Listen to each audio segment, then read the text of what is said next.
चलिए फिर सेशन को अपन रिकॉर्ड करते हैं और आज मैं आपको ओवरऑल मार्केट का स्ट्रक्चर ही समझा देता हूँ कि किस तरह से आप इसे रीड कर सकते हैं और किस तरह से एंटिसिपेशन हो सकती है। चलो सो बैंक निफ्टी के स्ट्रक्चर को देखो। वेव एनालिसिस अगर आप फॉलो करते हो तो स्ट्रक्चर को किस तरह से देखोगे। कल का मार्केट यूजुअली यहाँ पे साइडवेज है, बट कल के सेशन में हमने डिस्कशन की थी कि जो लाइव सेशन अपना होता है प्रीमियम ग्रुप का, उसमें ये जो स्ट्रक्चर है इसका जो कंप्लीशन पॉइंट है वो आ रहा है 51,070। अब मैं बता के रहा हूँ, थोड़ा समझना उस चीज़ को। अब ये लेवल हमने कल ढूंढा था, इसका स्नैपशॉट भी आज मुझे थोड़ा टाइम मिल गया तो मैं निकाल लिया है। कल और परसों के आज के बैंक निफ्टी कैसा आएगा, बस मुझे तारीख बता दो कौन सी थी कल। 19 होगी, 19 दिसंबर। सो 19 दिसंबर को क्या होता है कि ये 2 क्यों आ रहा है भाई, अच्छा पिछले साल का होगा। एनीवेज, सो 19 दिसंबर को हमने स्ट्रक्चर डिस्कस किया, पैटर्न डिस्कस किया और सिर्फ सेल सेटअप पे फोकस किया। सो विच मीन्स कि 51,070 जो लेवल मैंने आपको बताया ये कल का डिस्कस्ड है। तारीख यहाँ दिख रहा होगा, टाइम यहाँ दिख रहा होगा और एग्जैक्ट तारीख भी यहाँ पर देख सकते हो, राइट। सो ये पैटर्न और स्ट्रक्चर यहाँ पर इस तरह से आ सकता है जो कि आज आया है। अब उसको देखो ज़रा, इस वेव की कंप्लीशन यहाँ कहीं पर है, किसी रीज़न से मार्केट ये यहाँ से पुल बैक निकाला है, राइट। अब पुल बैक के बाद वो लगभग यहाँ पर आया और अगर यहाँ नहीं रुका, देखो यहाँ पे एरो भी मैं चाहता तो ऐसे बना सकता हूँ, राइट। पर ये जो इस तरह से आप देखते हो ना, उसके रीजंस होते हैं कि ये यहाँ पे आपको इंटरनल पैटर्न देख रहे होगे ना, यहाँ पे एक इंटरनल पैटर्न दिख रहा है, राइट। तो इस वजह से क्या होता है, थोड़ा सा प्री डिफाइन हमने होना होता है और समझना होता है कि अगर कोई सेल सेटअप्स आया तो यहाँ पॉसिबिलिटी है उसकी कि जो हम देख रहे हैं वो शायद चेंज हो सकता है, या जो ट्रेड हमने एग्जीक्यूट किया है उसको मैनेज करने की ज़रूरत पड़ सकती है। तो इस वजह से ये एरोज़ आप इस तरह से देखोगे। एनीवेज, मैं बता क्या रहा था। सो यहाँ पर क्या होता है, ये पुल बैक आया और ये स्ट्रक्चर आया। अब ये अगर यहाँ रुका तो ठीक, नहीं रुका तो इस वेव ने यहाँ पर कंप्लीशन देनी है, तो वो फिर है ना, ये पुल बैक देने के बाद एक अपर साइड आएगा। अब इसका एक्सप्लेनेशन से क्या मतलब, अब इसका मतलब ये है कि थोड़े दिन पहले निफ्टी पे आओ। आप निफ्टी पे अपन तारीख चलते हैं लगभग I don't know, let's say नवंबर में चलते हैं। सो निफ्टी 15 नवंबर। अब यहाँ पर कौन सा स्नैपशॉट होना चाहिए, ये होना चाहिए। चलो ये वैसे ही होते कौन कौन से हैं, ये एंड ये तो 2022 का है, तब से है ना। ये वाला अपना सेम सेशन है, उसमें शायद ये रेजिस्टेंस का शायद मैं डिस्कशन कर रहा हूँ। एनीवेज, ये सेम वीडियो। एनीवेज, तो यहाँ पे नंबर्स देखो, अरे हाँ इसी में दिख रहा होगा। सो क्लियर कट यहाँ पर देखो, इस वेव की कंप्लीशन 23,199.99, मोटा मोटा पकड़ो तो 23,200, यही है। होता क्या है, मार्केट आया 1 2 3 4 5 और उसके बाद यहाँ से एक रिवर्सल निकाल दिया। यहाँ पे गैप रह गया थोड़ा सा ये, राइट, जो कि आप इसमें भी देख सकते हैं, यहाँ पे भी डिस्कस किया है मैंने। 1 2 3 4 5 और उसके बाद ये एक अपसाइड। अभी मार्केट क्या हो चुका है, 1 2 3 4 5 एक अपसाइड, लेकिन इस अपसाइड में भी देखो वो अपसाइड ऐसे नहीं आया, वो अपसाइड है ना ऐसे आया है और अब वो ऐसे करके यहाँ पे खड़ा निफ्टी। सो अब उस केस में क्या है कि जो अब मैंने आपको बैंक निफ्टी का रिसेंटली एक सिनारियो बताया था, ये वाला, राइट। सो ये पुल बैक हमने कल डिस्कस किया था कि कल का स्नैपशॉट है जिसमें आज कंप्लीशन आया है। सो ओवरऑल स्ट्रक्चर अगर निफ्टी का ये है तो यहाँ पर ये जो लेवल आप देख रहे हो ना, यहाँ पे ये जो 23,200 ये मैंने हटाया नहीं है, उसका रीज़न होता है कुछ। एनीवेज, सो 23,200 ज़रा ध्यान रखो। अब ये जो फेज़ है यहाँ पर, इसमें यहाँ से जो स्टार्ट हुआ है सेल ऑफ, ये मार्केट को टाइम वाइज करेक्शन में डाल सकता है। सेलिंग जो हुई है ना यहाँ पे, उसमें इतनी प्रेशर है, लेकिन ये जो बाइंग यहाँ पर होगी वो ये लार्जर स्केल के साइकिल की है। अब किसी मोमेंट पर क्या होगा कि ये जो सेलर्स हैं और ये जो बायर्स हैं, इनमें से एक कमज़ोर पड़ेगा, और जब वो कमज़ोर पड़ेगा तो फिर उसी हिसाब से यहाँ पर इस पैटर्न की आइडेंटिफिकेशन और उसी हिसाब से यहाँ पर लेवल्स निकलेंगे, राइट। तो जो बायर्स की जो स्ट्रेंथ है, ये जो नंबर्स और ये जो रेफरेंस होता है एक रेफरेंस वाइज होता है, मतलब ऐसा नहीं कि जैसे फिल्म में कुछ लोग पागल होते हैं ना कि ओ मेरा जो लेवल है देखो यहीं से पलट के निकल गया, ऐसा होता नहीं, बस आप उस पॉइंट पे हो गया है। तो वैसे ही ये जो मूवमेंट है, टेक्निकली यहाँ पर अगर बायर्स ने स्ट्रेंथ दिखानी होती है या फिर बायर्स यहाँ पर इंटैक्ट होते हैं, तो इस मोटिव को डीप करेक्ट वो रेयरली कर पाते हैं, क्योंकि बाइंग जो है वो क्वार्टरली साइकिल की, मतलब टेक्निकली इससे बड़े साइकिल की है। तो बड़े साइकिल की है तो प्रेशर भी बड़ा होगा, जब प्रेशर बड़ा होगा तो कोई भी चीज़ डीप करेक्ट नहीं कर पाएगी, क्योंकि हर मोमेंट पर वहाँ पर क्या होगा, बायर्स बैठे होंगे ना, और वो भी बड़े साइकिल के। पर मार्केट ने क्या करा है कि टेक्निकली ये शैलो करेक्शन से भागने की बजाय यहाँ से डीप करेक्शन दे दिया, और उसके बाद डीप करेक्शन के बाद भी देखो ये वाला जो एक लोएस्ट पॉइंट है, जिसे एक इंटरनल बेसिस पे शैलो करेक्शन समझ सकते हैं या फिर इस करेक्शन की कंप्लीशन समझ सकते हैं, उससे भी नीचे यहाँ पर आ चुका है। अब ये जो फेज़ है इसको जो मोटिव मानेंगे या फिर मोटिव की तरह ट्रीट करेंगे, उसमें क्या है कि दो चीज़ें होनी हैं। पहली चीज़, इसका मोटिव होने की प्रोबेबिलिटीज़ कितनी है। तो शैलो करेक्शन से आगे हम आ चुके हैं तो प्रोबेबिलिटी थोड़ी कम हुई। दूसरा, यहाँ पे करेक्शन की कंप्लीशन यहाँ कहीं पे थी, हम उससे भी डीप आ चुके, प्रोबेबिलिटीज़ और कम हुई। उसके बाद इसकी जो कैलकुलेशन है वो कहाँ से स्टार्ट होती है। अब अगर ये कैलकुलेशन यहाँ से क्या बोलते हैं, एक टैग करके फिर गिरता तो इजीली इम्पल्सिव फेज़ में हम इसको कैलकुलेट कर लेते, जैसे कि जो बैंक निफ्टी में हुआ है। बैंक निफ्टी में यहाँ पर किस तरह से इजीली यहाँ पर गिरा है, राइट। लेकिन यहाँ पर क्या हुआ है, इस इंटरनल फेज़ में यहाँ हाइज है, और हाइज के बाद इसमें ये एक शार्प पुल बैक जैसा दिख रहा है। और जब इसको आप 1 आवर पर या 15 मिनट्स पर रीड करोगे और किसी तरह इसको फिगर आउट करने की कोशिश करोगे कि इसको आप किस वेव में डालोगे, क्योंकि जो वेव है उस आपके पास तरीके बहुत कम है यहाँ पर कैलकुलेशन करने के।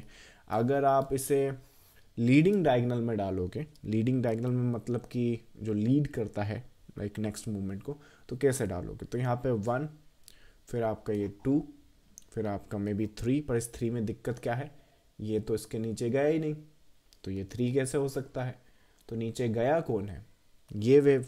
तो इसका मतलब क्या है कि ये लीडिंग डायगोनल में नहीं जा सकता, राइट।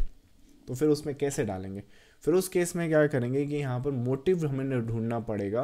और क्योंकि हम ये तो जानते हैं कि इसके बाद जो फेज़ है उसने ये लोएस्ट जो है वो टैग कर दिया है, जो कि प्रीवियस सेशन में आपने मुझसे सीखा होगा कि एक मोटिव होता है, एक करेक्शन होता है, और जो नेक्स्ट मोटिव होगा या नेक्स्ट वेव होगी, उसने अगर अपनी नई टेरिटोरी क्रिएट करना है तो वो उसको मिनिमम ये तो करना ही होगा। बाकी वो कितना करेगी कितना नहीं करेगी वो तो स्ट्रक्चर पर डिपेंड करता है। तो सिनारियोज के हिसाब से लाइक ये हमने फिगर आउट किया था यहाँ पर इस दिन, राइट। उसका स्नैपशॉट नहीं है पर ये लेवल है, I think sell on rallies था, निकाले क्यों नहीं है मैंने स्नैपशॉट्स, आज फ्राइडे, अरे बाबा चलो नेक्स्ट सेशन में निकालता हूँ, कोई दिक्कत नहीं। एनीवेज, सो ये जो फेज़ है इसने टैग तो कर दिया है और उसके नीचे भी आ चुके हैं, विच मीन्स मोटिव भी यहीं कहीं पर होगा और उसका करेक्शन भी यहीं कहीं पर होगा। अब डिपेंड करता है कि हम उस करेक्शन को और मोटिव को आइडेंटिफाई करते कैसे हैं, और क्या वो मोटिव की तरह क्वालिफाई होता है। क्वालिफाई मतलब कि कहीं ऐसा तो नहीं कि हम यहाँ ऊपर जा रहे हैं तो लोग पागल हो जाते कि अब तो मार्केट बस बुल रन पे गया, मार्केट मान लो नीचे गिरने लगा, जैसे यहाँ पे गिरने लगा तो लोग पागल हो गए कि अब तो ये तो बस 17,000 जाएगा, 15,000 जाएगा, पता चला मार्केट ले दे के वहीं खड़ा जहाँ पर यहाँ खड़ा था नवंबर में, राइट। तो सिनारियोस के हिसाब से यहाँ पे फिगर आउट करना पड़ेगा कि इसकी जो कैलकुलेशन है वो हम कैसे करेंगे। अब कैलकुलेशन वाइज यहाँ पे कितनी भी कैलकुलेशन आप लगा लो, आई थिंक जो सिनारियोज यहाँ पर दिख रहे हैं दो केस की, आपके पास दो ही ऑप्शन आएंगे, या तो इसको आप यहाँ से कैलकुलेट करोगे जिसमें ये एक फेज़ होगा करेक्टिव स्ट्रक्चर में ए, ये बी वेव और ये सी वेव, ऐसे आप लोगे। एक तो केस आपका ये हो जाएगा जिसमें इसको आप एज ए मान सकते हो, इसको आप एज ए 1 मान सकते हो, that's not a problem, which means कि इसका मोटिव क्योंकि यहाँ पे स्टार्ट हो रहा था तो कैलकुलेशन भी यहीं से स्टार्ट होगी। तो उस केस में क्या होगा कि ये जो पूरा का पूरा करेक्टिव फेज़ है, अगर इसने करेक्शन बनना है, मतलब कि अगर इसको ए बी एंड सी की तरह ट्रीट करना है, तो वेरी सून यहाँ पर रिवर्सल साइन दिखाना होगा, और वो reversal sign can not be equal to this wave. So अगर ये इक्वल है तो कहाँ तक है, ये लो है, पर इस लो में हम देख सकते हैं कि ये लेवल बचा हुआ है।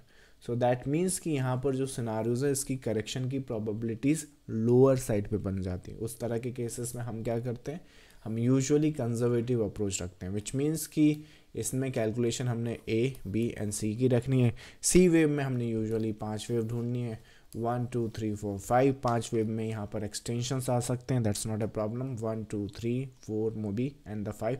बट ये जो 5 है, अगर यहाँ पे सी की कैलकुलेशन है और सी की तरह से यहाँ पे मार्केट बनता है, तो टेक्निकली हमें, जिस तरह से मैं वेव एनालिसिस को जानता हूँ या समझता हूँ, तो इतना आपको वेट करने की ज़रूरत होती नहीं है। वो यूजुअली यहाँ पर इसमें अगर लेवल्स हम देखें और इस चंक को थोड़ा सा फॉलो करें, तो 23 रफ नंबर बता देता हूँ, 350 ये एक सपोर्टिव जोन आता है। और वो सपोर्टिव जोन यहाँ पर देखते हुए ज़रा देखो इसमें, अगर वो सपोर्टिव जोन देखते हुए अगर यहाँ पर कोई रिवर्सल पैटर्न बनता है, रिवर्सल साइन बनता है, तो अगेन ध्यान रखो ये सेशन मैंने कहाँ से स्टार्ट किया था कि ये जो फेज़ है वो हायर साइकिल का बायर है या फिर क्वार्टरली या हाफ ईयरली का बायर है। लेकिन ये जो सेलर है यहाँ पे वो टाइम वाइज मार्केट को करेक्ट करने की एबिलिटी रखता है। दैट मीन्स कि अगर यहाँ पे जिसने भी जीतना है उसके लिए ये एक बैटल फील्ड होने वाली है, बैटल सिनारियो होने वाले। दैट मीन्स कि हम एज ए रिटेल ट्रेडर क्या कर सकते हैं, कुछ नहीं पढ़ना है, कुछ नहीं, आई मीन 17 तरह की इन्फॉर्मेशन नहीं देखनी, सब कुछ यहाँ अवेलेबल है। इस वेव का एंड पॉइंट फिगर आउट हमने कर लिया है, 23,350 अभी थोड़ी देर पहले बताया मैंने, राइट। जब यहाँ पे आ चुका है और यहाँ पर आने के बाद अगर कोई भी रिवर्सल साइन यहाँ पर दिखता है और उस तरह से एंटिसिपेशन होती है, सो दैट मीन्स कि इसकी जो कैलकुलेशन है वो हम कर सकते हैं as a first motive and first सिनार। सो दैट मीन्स कि इस मोटिव की जो प्रोबेबिलिटीज़ हैं, जो पॉसिबिलिटीज़ हैं, जो शुरुआत में मैंने कहा था कि come and come and come होती जा रही हैं, उसके पास ये लास्ट मौका है अपने आप को मोटिव प्रूफ करने का। अगर यहाँ पर कोई भी बायर्स नहीं आए, कोई भी रिवर्सल साइन नहीं आया, तो विच मीन्स कि ये जो सेलर्स हैं वो टाइम वाइज मार्केट को करेक्ट कर देंगे। 3 से 6 महीना फिर आपका मार्केट साइडवेज हो जाएगा। दैट ऑल्सो मीन्स कि हमने कमिंग डेज में, कमिंग सिनारियोज में क्या सेटअप्स ढूंढने, यहाँ पर रिवर्सल साइन ढूंढना। रिवर्सल साइंस के लिए क्या कर सकते हैं, वेव एनालिसिस को स्टडी कर सकते हैं। अगर वेव एनालिसिस पे स्टडी नहीं है, इतनी जल्दी कैसे फिगर आउट करोगे, तो कोई ना, ये प्रीमियम ग्रुप ज्वाइन कर सकते हो। यहाँ पे भी डिस्कस रोज ही कर रहा हूँ। आज का निफ्टी, आज का बैंक निफ्टी बताता हूँ। आई थिंक बैंक निफ्टी होना चाहिए, निफ्टी भी होना चाहिए। सो निफ्टी कितना तारीख है आज, 20 दिसंबर, होपफुली ये अपडेट है। सो बैंक निफ्टी में जो ब्रेकआउट के बाई सेटअप्स है, कोई भी बाई सेटअप्स इस नंबर के ऊपर है, बट ये नो ट्रेडिंग जोन है। 10 बजकर, आज थोड़ा सेशन लेट था, बट यहाँ पर सेल ऑफ के बाद 10:25 पर ये सेल सेटअप, ये 1 आवर का है इसलिए छोटा देखने में इतना सा लग रहा है, पर बड़ा सा हो। तो एक तो ये सेटअप डिस्कस किए, पैटर्न्स डिस्कस किए। उसके अलावा इसी में अगर बैंक निफ्टी भी डिस्कस कर लेते हैं। ये बैंक निफ्टी में आज का स्नैपशॉट है, राइट। यहाँ पे रेजिस्टेंस डिस्कस किया है और इसी के पैटर्न में हिसाब से ये लेवल्स डिस्कस किए, राइट। तो सारे पैटर्न्स एंड स्ट्रक्चर अगर आप खुद से आइडेंटिफाई कर रहे हैं तो वेल एंड गुड, नहीं कर पा रहे हैं तो अपने ग्रुप में आ सकते हैं। सो वहाँ पर क्या होगा कि आप अपने ट्रेड सेटअप्स प्लान कर सकते हैं। चलिए, क्यूरीज अगर आपकी इस सेशन के रिगार्डिंग है तो आंसर करते हैं। जब तक आप क्यूरीज अपना भेज रहे हैं, जो लोग इसे यूट्यूब पर देख रहे हैं, अगर आप लाइव सेशन में आकर सीधा मुझसे कुछ क्वेरीज पूछना चाहते हैं तो ये द पब्लिक चैनल ये ज्वाइन कर सकते हैं। I will see you in the next live session. And चलिए, क्वेरीज आपकी आप आंसर करते हैं। एक ही क्वेरी आज अपने पास। So sir, sometimes we start corrective structure zigzag flat after the motive but sometimes after another down motive buy। ये क्वेश्चन थोड़ा सा मैं समझ नहीं पाया हूँ, लेकिन फिर भी मैं रिफ्रेश करने की कोशिश करता हूँ ताकि मुझे समझ में आए। मेक श्योर करें कि अगर मैं गलत पढ़ रहा हूँ तो बताइएगा। सो हमने कोई करेक्टिव स्ट्रक्चर स्टार्ट किया, आइडेंटिफाई करना, लेट्स से zigzag, फिर directly after the motive, sometimes after another down motive come. So अब आफ्टर द मोटिव मतलब ये वाले मोटिव के बाद ये सीधा गिर गया, या फिर यहाँ पे एक वेव आई और फिर ये सीधा गिर गया। सो अगर आपका सवाल लेट्स से ब्लैक वाला है, लेट्स से ब्लैक वाले को रखते हैं 1 और ये पिंक वाले को रखते हैं 2। तो अगर सवाल आपका पहला है कि ये यहाँ से सीधा गिर गया, उसका क्या केस, तो उस केस में अगेन वही बात है, जैसे ये वाला जो फेज़ है ना, जैसे हमने अरे इसका तो आंसर आपको आज के स्नैपशॉट में मिल जाएगा। सो जैसे सपोज करो हमने इस फेज़ को आइडेंटिफाई किया एज ए मोटिव और ये यहाँ से जिगजैग बना, जिगजैग जैसा दिख भी रहा है, पर वो सीधा ऊपर जाने के बजाय नीचे गिर जाता है। ऐसा क्यों? तो अगर ये क्वेश्चन है तो इसका आंसर सिंपल से कि जो लार्जर स्केल की वेव है ना, उसका कंप्लीशन कहीं और है, और ये हमें मोटिव जैसा दिख रहा है, या फिर ये क्या बोलते हैं, इसका जो इंटरनल वेव है ना, मोटिव जैसा रिप्रेजेंट करता है, और ये जिगजैग जैसा रिप्रेजेंट करता है। मुझे जहाँ तक नॉलेज है ये क्यूरी दीपक सरेन का है, और आपके पास शायद है ना वीडियो कोर्स का एक्सेस है। आपका जो वेव साइकिल वाला एक चैप्टर आएगा, उसमें आप समझोगे कि अगर इसने मोटिव बनना है ना, मतलब ये मोटिव अगर क्वालिफिकेशन करेगा, अरे कलर क्यों नहीं चेंज हो रहा, या ये क्वालिफाई करेगा, तो होगा क्या कि पहले आपको ये वाला साइकिल ख़त्म करना पड़ेगा। अगर ये वाला वेव साइकिल या तो देखो एक पर्टिकुलर पॉइंट पे ख़त्म हो सकता है, और अगर उसके पहले ख़त्म हो रहा है तो ये वाला जो वेव है, ये वाला जो साइकिल है, वो आपका ये वाले मोटिव से ये वाला साइकिल ख़त्म हो जाएगा। जब ये साइकिल ख़त्म होगा तो उस केस में क्या होगा, यहाँ पे फिर ये जो जिगजैग जैसा दिख रहा है, उसके जिगजैग होने की प्रोबेबिलिटीज़ पॉसिबिलिटीज़ ज़्यादा हैं। तो I hope that answer your query. अगर आपका क्यूरी आई थिंक दूसरा था कि वो पिंक वाला कलर वाला, कि आपको मोटिव है, जिगजैग है, फिर ये ऊपर जाने के बाद फिर ऐसे जाता है, तो उस केस में अगेन यहाँ पे एक इंटरनल फेज है, और सेम केस ये मोटिव जैसा दिख रहा है, लेकिन इसने है ना प्रीवियस वेव के साइकिल को ख़त्म नहीं किया। तो साइकिल पे थोड़ा सा फोकस करेंगे, साइकिल पे थोड़ा सा नॉलेज डालेंगे, तो ये मोटिव के आइडेंटिफिकेशन को क्लियर आउट कर सकते हैं। चलिए, so I could not explain it right way, maybe शायद आप रिफ्रेश कर सकते हैं क्यूरीज को, राइट।